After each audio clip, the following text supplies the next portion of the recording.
Bismillahirrahmanirrahim. Assalamualaikum warahmatullahi wabarakatuh. Alhamdulillahirrabbilalamin.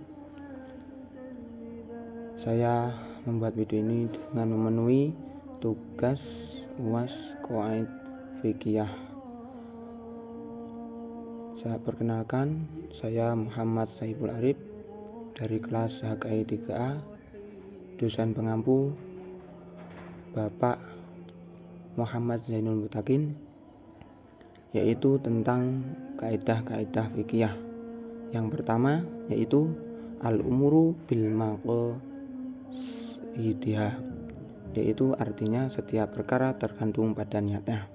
Contohnya, ketika seseorang menemukan barang orang lain tercecer di jalannya dan mengambilnya, yang kemudian barang tersebut hilang ataupun rusak di tangannya, maka kewajiban mengganti barang tersebut tergantung pada niat dari pengambilnya. Yang nomor 2 yaitu al-yakinun la yuzalu bisyakki, yang artinya keyakinan tidak bisa dihilangkan karena adanya keraguan.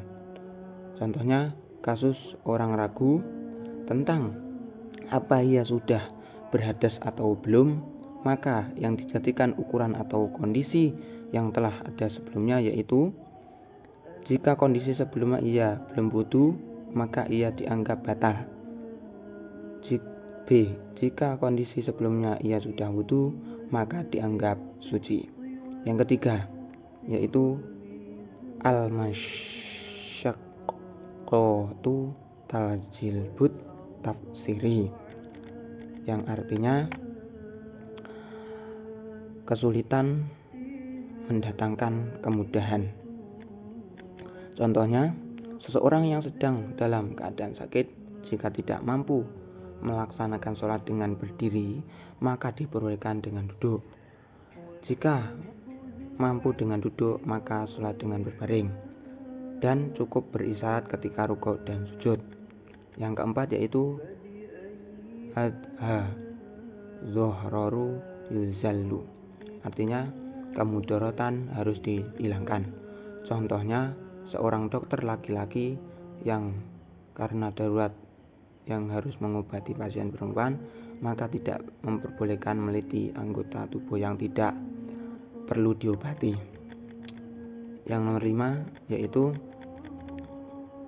al-adatu mukhkamah, artinya adat dipertimbangkan dalam penetapan hukum. Contohnya, pemilihan kepala desa atau kepala daerah antara dua orang calon tersebut antara lain Utsman dan Ali. Pada saat pemilihan, Utsman memberi uang 100.000 rupiah, begitu juga Ali kepada masyarakat, maka pemberian uang ini tergolong adat, bukan suap. Pemberian uang tersebut merupakan ganti atau upah kerja, bukan berarti hal ini dibiarkan, akan tapi harus dihapuskan secara perlahan. Kaidah yang nomor 6 yaitu tasyriful imami ala royatin manutun bil maslahati, artinya tasyaruf dalam seseorang pemimpin atas rakyatnya itu harus disesuaikan dengan kebutuhan yang baik. Contohnya, dispensi nikah merupakan permohonan kepada pengadilan agama untuk memberikan dispensi bagi pihak yang hendak menikah tetapi terhalang oleh umur yang belum diperbolehkan oleh peraturan untuk menikah. Kaidah nomor 7, al-hududu taskutu bil subhati, artinya hukuman had gugur karena subhat, samar-samar. Contohnya, seorang yang muntah dan ada bau minuman keras keluar dari mulutnya dalam keadaan seperti ini, seorang tersebut tidak boleh diberi sanksi hukum had atau minum keras. Yang kaidah nomor 8 yaitu al-ijtihad la yudqat bil al-ijtihad. Artinya ijtihad tidak membatalkan ijtihad yang lain. Contohnya, seorang hakim ketika memutuskan suatu perkara dengan ijtihad, apabila kemudian dia berijtihad lagi dan keputusan berubah, hasil keputusannya yang kedua tidak dapat membatalkan keputusan yang pertama. Kaidah yang 9 yaitu al-ridho bil asyai ridho. Memutuskan suatu perkara dengan ijtihad, apabila kemudian dia berijtihad lagi dan keputusan berubah, hasil keputusannya yang kedua tidak dapat membatalkan keputusan yang pertama. Kaidah yang 9 yaitu al-ridho bil asyai ridho bima yat waladu minhu. Artinya rela dengan adanya sesuatu itu berarti rela dengan akibat yang akan ditimbulkannya. Contohnya, seorang suami wajib memberi nafkah kepada istrinya sesuai dengan kemampuannya. Seorang laki-laki yang sudah ridho untuk menikahi seorang perempuan, maka dia juga wajib untuk memberi nafkah kepadanya. Yang 10, al-wilayatul khosoh aqwa minal wilayati ammamah.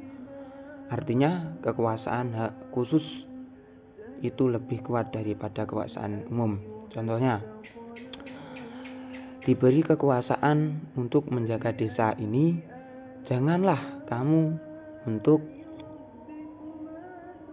memberi kekuasaan di desa lain. Dan selanjutnya, kaidah selanjutnya yaitu man istajala syai'an qabla wahni uqiba bil irmahi.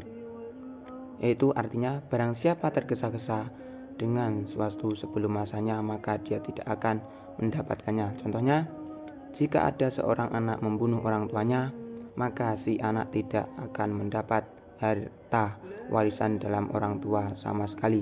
Pada kasus ini, jika si anak dianggap telah berusaha menyelesaikan sesuatu atau memperoleh warisan sebelum waktunya dengan cara terhalang membunuh, baik itu dilakukan dengan sengaja maupun tidak sengaja. Yang terakhir, ilmalu al-kalam awalan min malihi. Artinya menerima satu pernyataan lebih utama daripada mengabaikannya. Contohnya, ada seorang yang bersumpah untuk tidak memakan sesuatu yang dari bejana tertentu, maka maksudnya adalah segala sesuatu yang dimasak dalam bejana tersebut. Sekian penjelasan dari saya. Kurangnya saya minta maaf sebesar-besarnya. Ihdinas siratal mustaqim.